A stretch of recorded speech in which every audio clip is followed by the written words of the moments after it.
Hey everyone, and welcome to the channel. Today we're going to be talking about my biggest surprises of 2025, and I have this split into my positives and my negatives, so you're going to get some of the good and some of the bad for this year. Now, 2024 overall has been a really great reading year for me, so let's go ahead and start with some things that surprised me in the book category. So the first book I want to mention here is The Mountain Crown. Now, this is a very short book, and it is a very little known book. I actually saw John from Talking Story. Apparently Jenny Wirtz told him about this book, and it was a book that was really short that I thought I could fit in between the first couple of days of December before I started reading Wind and Truth. And I'll be honest, I went into it thinking it would just be a fine experience. I didn't really expect all that much out of it, and I should have known better. If Jenny Wirtz is recommending a book, I should know that I'm probably in for something pretty great, and I absolutely was. I was blown away by this really, really short book, and like I said, it is kind of criminally underrated. I was the first person on Audible to give this book a rating, so this was a fantastic time. This is a book that really kind of is a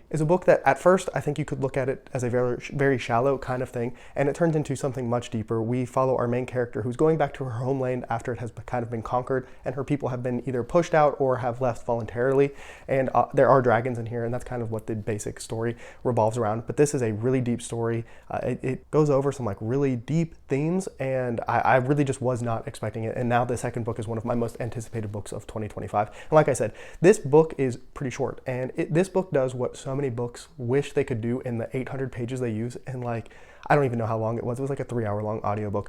I have listened to books that are 6, 7 times as long that aren't able to do what this book is able to do, and it's limited runtime. So I absolutely implore you to go out and read it. Like I said, very underrated. So it doesn't have like a big publishing push or anything behind it, but it is absolutely one that I would recommend people go out and give a chance. So the next book I'm going to mention is only a surprise because of how much I liked it. I expected to really like The Forgetting Moon by Brian Lee Durfee. I didn't expect to be swallowed whole by it. This is absolutely my favorite fantasy book that I've read this year. That's beating out Fury of the Gods. It's beating out Books in Malazan. It's beating out so many others.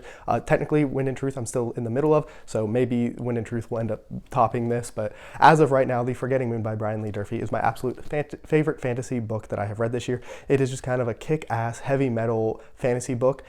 Does it have some like familiar fantasy tropes? Yes, absolutely. But I think that's kind of the point of it. And anytime a story is using old tropes that some people find have been like run into the ground, but they're doing it in like a fresh new way and kind of paying homage to some of the older works, it's something that really worked for me, and The Forgetting Moon is just so awesome. I cannot wait to get to The Blackest Heart in 2025, and yeah, it surprised me, like I said, only because of how much I liked it. I expected to like it. This is a series that I have like had for a really long time, and I always thought, yeah, I'm gonna probably like it, but it was way better than I thought it was going to be, especially just starting in book 1. You know, sometimes fantasy series, they kind of like lull you in, you slowly start to build, you know, relationships with characters and all this stuff, and it might take you to book 2, 3, 4, 5 in a series before you're really invested. And I was super into this book, and I didn't even read this book in the best circumstances. I read this book a lot while I was traveling in planes and stuff, which isn't normally like the best reading experience, and I was riveted the entire time. It was so good, and I'm so glad that I finally got around to reading it. And now I'm going to switch gears here just a little bit and talk about something that I don't talk about too much on the channel, and that is manga. And I just want to quickly mention that I have been rereading Dragon Ball and Dragon Ball Z this year, and obviously Dragon Ball and Dragon Ball Z are something that I watched growing up. I think a lot of people my age, you know, caught those on Toonami and all of that after school and late at night, and I have just got to say, going back and reading so much of it, I'm surprised of how much I remember, but I'm also surprised of how much of it holds up and how good it is. The drawings are just top tier. There's so much action going on in Dragon Ball that you would think you would get lost and that you wouldn't really be able to follow what's going on and all of these things, and that just could not be further from the truth. The drawing is sparse but crisp, with enough detail to still, you know, show you what is going on and things that are happening, and I've just been blown away by it. It's been such a amazing experience going back and kind of reliving my childhood a little bit with that series, and it's just been a fantastic time. And I am really glad I'm almost done. I'm deep into the Buu saga right now, so I'll probably go on to Dragon Ball Super, which I have no experience with. I don't think I've even watched the movie that it's based off of or anything. So I don't know if people, I think Super is a little bit more mixed from fans, and I think some new stuff is coming out right now actually, but I just, Dragon Ball, always going to have a special place in my heart, and it is way up there on my list of favorite manga slash anime. And the other anime slash manga that I need to apologize to this series, if I'm going to be completely honest. I have not been the biggest fan of what's been going on in Vinland Saga for quite some time. I think the first season and arc of Vinland Saga is some of the best storytelling, best manga that there is out there. I think it tells a beautiful tale. There's so much going on in that series. And I can appreciate what is going on after that in the farm arc and everything that happens from there onwards. I had a lot of big problems with it, and I also had a lot of there's some things that happen in that second chunk that I can't talk about because it's a spoiler, but there are some decisions that the author makes that really frustrated me, because there are things that I think I can say this. There are things I wanted to see that we didn't get to see. And I think if you have read the series, you understand what I mean by that. And then I felt like we were in a little bit of a lull with the same idea just being beaten over our head again and again and again. And it's one of those things where I totally get the concept and the idea and talking about it in real life. But sometimes in my stories, I don't need to have real life thoughts and things beaten over my head to the level that I thought Vinland Saga was doing. But I have got to say, after reading, it's probably the past 10 or so chapters, I'm caught up with the manga. I can just say that I have to kind of eat some crow and say that Vinland Saga has been absolutely amazing. And that's such a big surprise for me, because I don't want to say that I was going to stop reading the series, but I wasn't looking forward to reading the series anymore. And after those I let like 6 or 7 chapters build up because I just wasn't checking. I didn't care that much.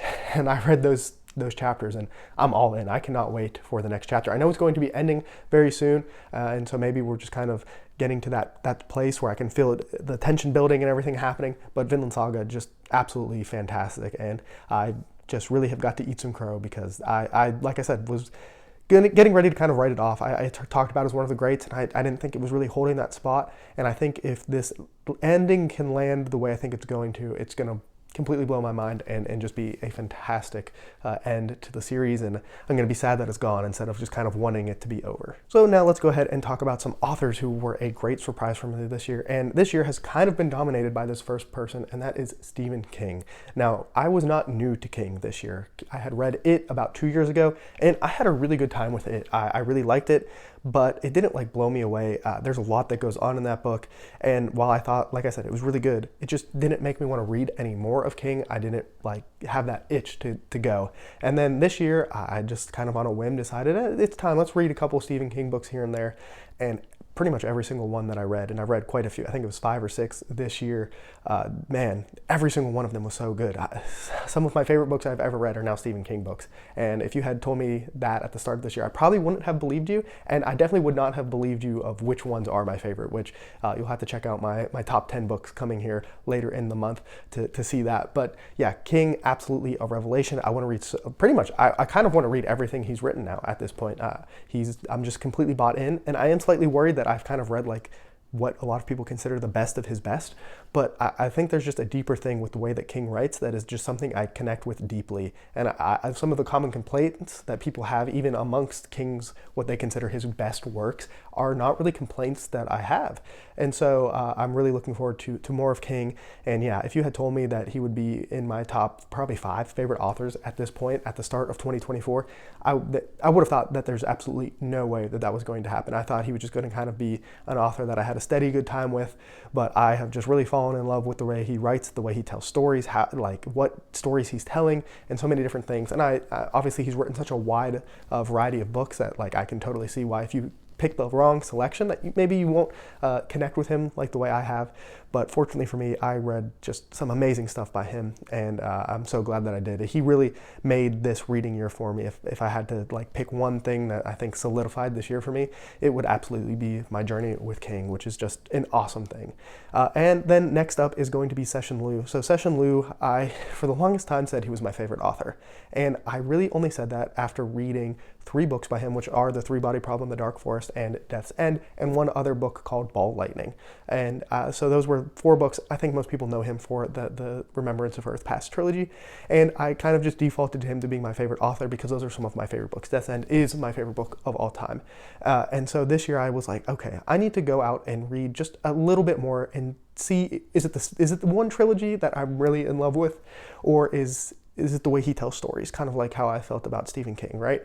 And fortunately for me, I read 2 more books from him, Supernova Era and The Cretaceous Past. Both of them crazy bonkers in their own individual ways, right? I have individual reviews for those on the channel, and fortunately for me, I absolutely adored those books. They were great and really kind of solidified him being there in probably my top author spot. I'd really like that list.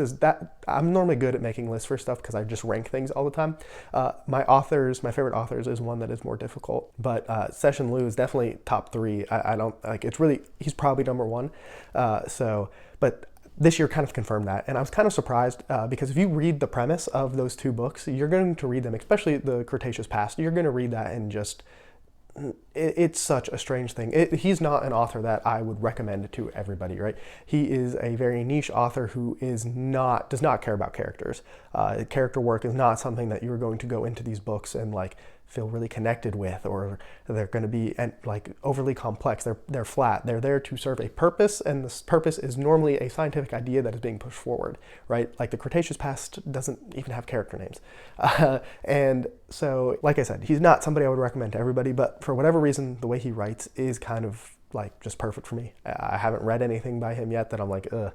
And so that kind of puts him in that like untouchable tier for me right now. There are still a few more things that I need to read from him. I think it might just be a short story collection is the only thing that I have not read from him that is available in English. Obviously he's a Chinese author, so there is some like translation stuff that goes on there. But for me so far, Cixin Liu, I was just kind of surprised that not only did he stay as my top author, because I really kind of thought that these 2 books would maybe show some of the cracks in the foundation of like what I actually liked about him, but instead I ended up really liking them and just kind of solidified himself in that top spot. And then my last positive is just kind of a general thing, and I just kind of want to say a thank you to anybody who watches and subscribes and all that great stuff.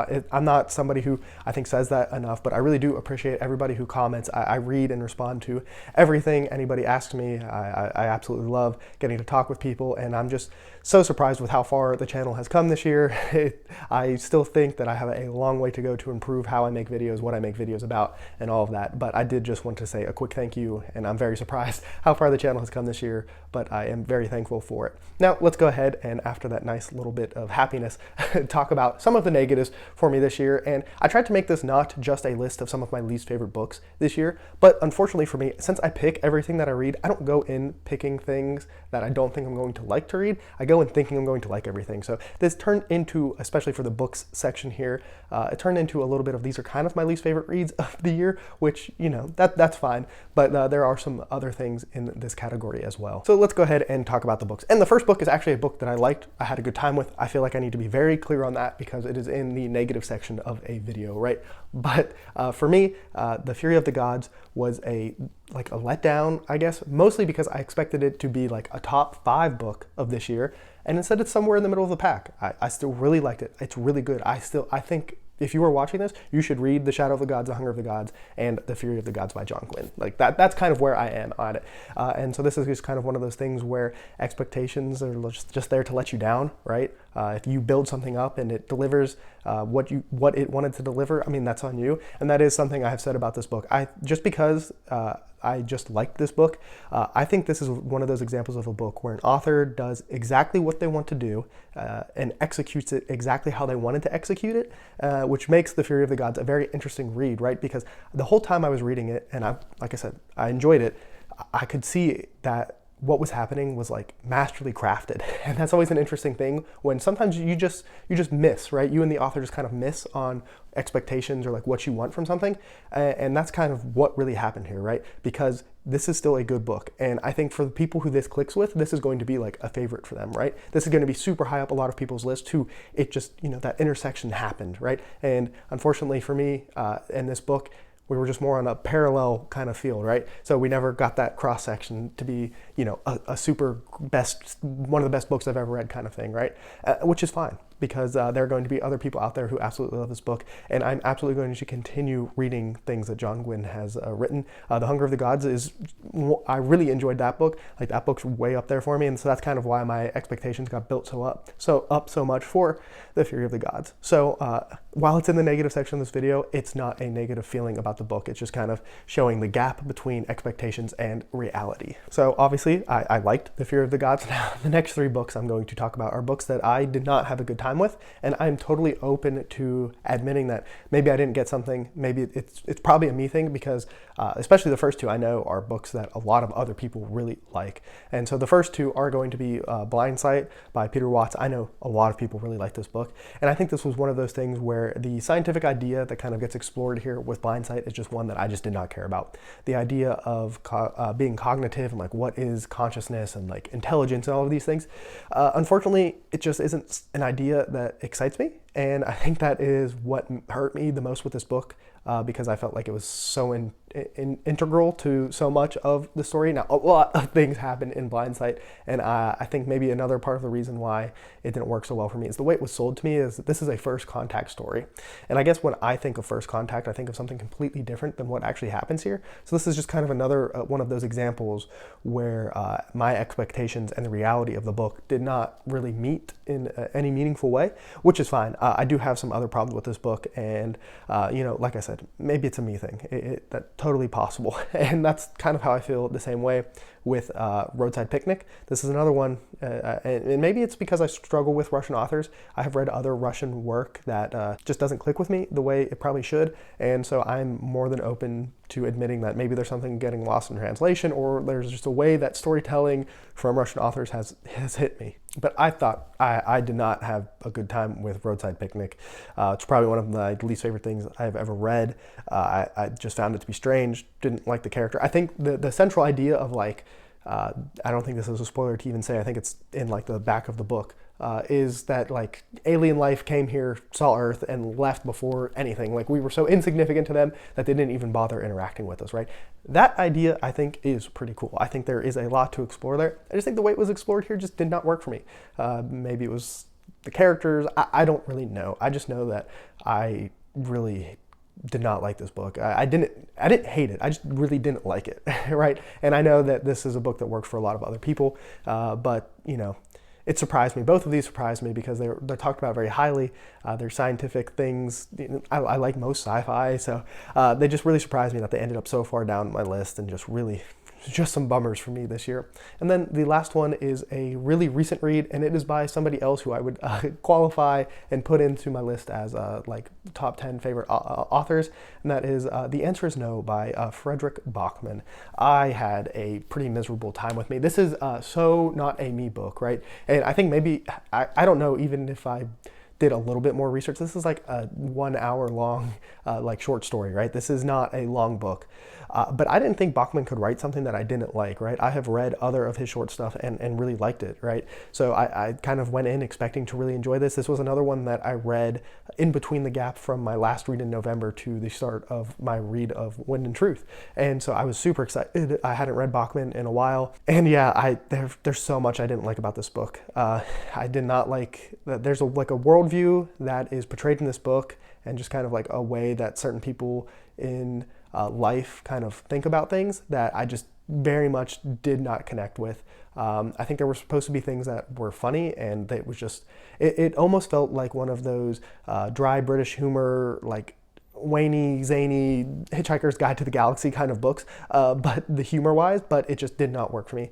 And it was just a bad experience overall for me. I will say, and this is how I know he is still in that top 10 favorite authors for me, is because towards the end of this book, there's a little scene that happens that I'm like, that is the Fredrik Backman that I know and love, and like that was like this amazing little heartfelt thing that happened that made me like feel emotion, and just like I always say that Backman like makes me feel emotions more than like anybody else, and so it was there, like the seed is in there. It's just the rest of the story around it was just not a me book, right? And there are definitely those that exist. Like I know most of the time when there's a book that I'm just not going to click with, and unfortunately The Answer is No happened to be one, but because it was so short and I read it like the day it came out, I had no idea what I was really getting myself into. And now on the author front, for the negatives is just one author, and this is an author who I'm still going to continue to try, but I've pretty much struck out with him for the most part, and that is Adrian Tchaikovsky.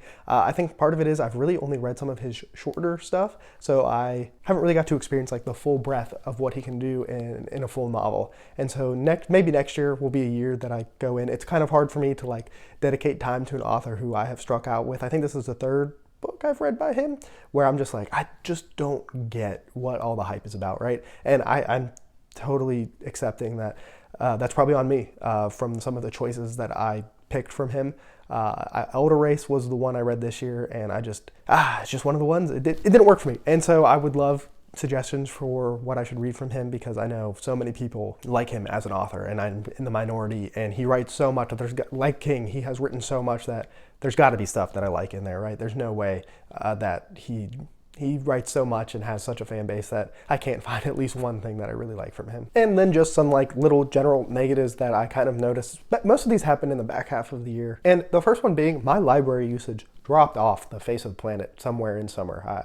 I leveraged it a lot, and it's something I really wanted to do because I don't even really buy physical books. So if anything, I'm just buying things from Audible, which if I can just get it for free from the library, why am I not doing that? Use your library. It's definitely a great resource, and that's something that I definitely need to do more. I definitely read a lot less classics than I would have liked to, which was surprising because I made it, this is all surprising because I made it a goal for myself this year, right? And I definitely wanted to read more classics. Classics are something that I've always really been drawn to.